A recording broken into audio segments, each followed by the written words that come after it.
And I'm excited by the notion that states are standing up to the federal government, and as President of the United States, you would see a shift in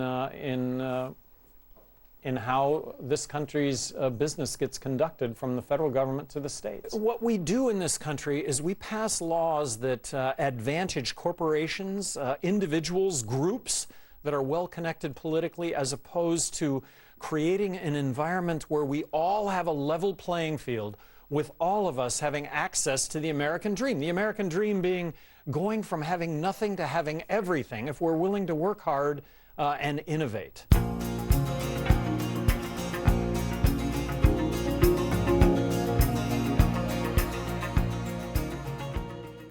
Gary Johnson, you're a libertarian, right?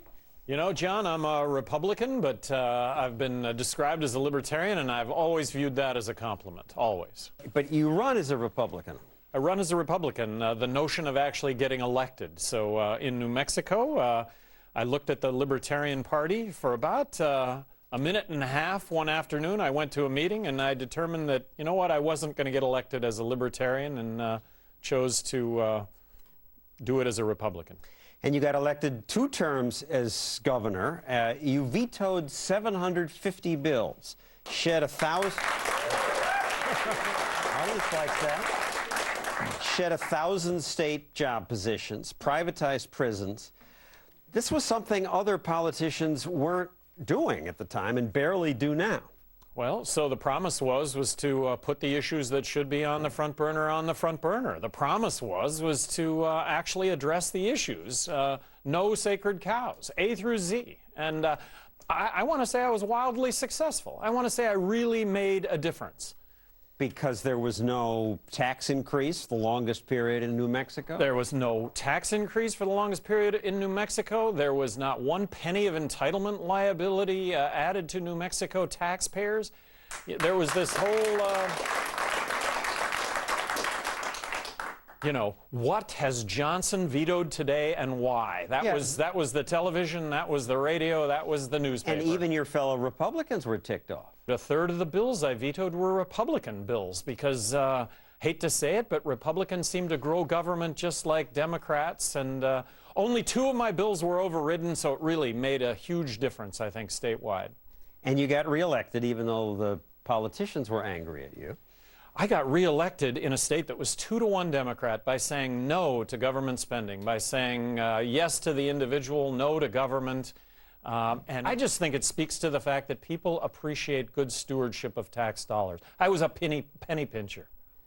All right, well, now you want to be president. Let's run through some of the issues. Speaking of pinching pennies, the big ones: Medicare, Social Security, health care. What would you do? I would return Medicaid and Medicare to the states. Block grant the states a fixed amount of money from the federal government, 43% less than what we're currently spending, 50 laboratories of innovation. There would be best practices. We would deliver health care to the poor and those over 65, and we'd do a good job of doing that. But Washington top-down, it doesn't work. That's what's got us into the position we're in, which is bankruptcy. Under Congressman Ryan's plan, some of this would be vouchered out. That's okay with you?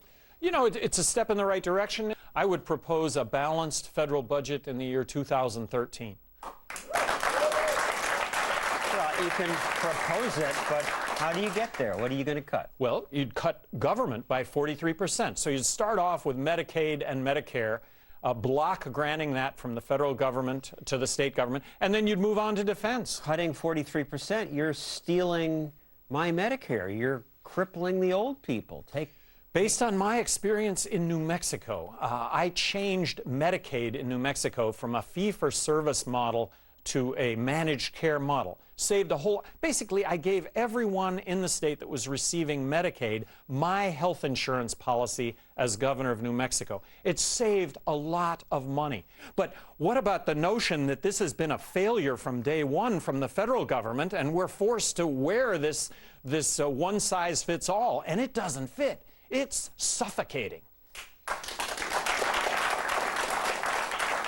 Government has a role to protect me against individuals that would do me harm, whether that be property damage, whether that be physical harm. The federal government has an obligation to protect us against foreign governments that would raise arms against us. But beyond that, government does way too much, costs way too much. So how much of that would you keep?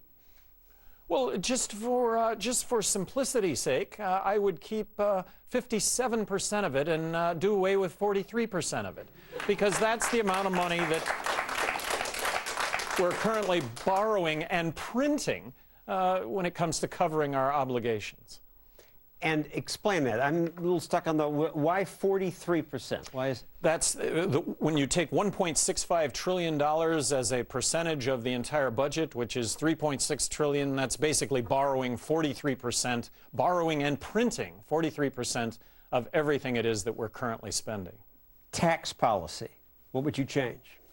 If I could wave a magic wand, I would eliminate the federal corporate income tax. Understanding.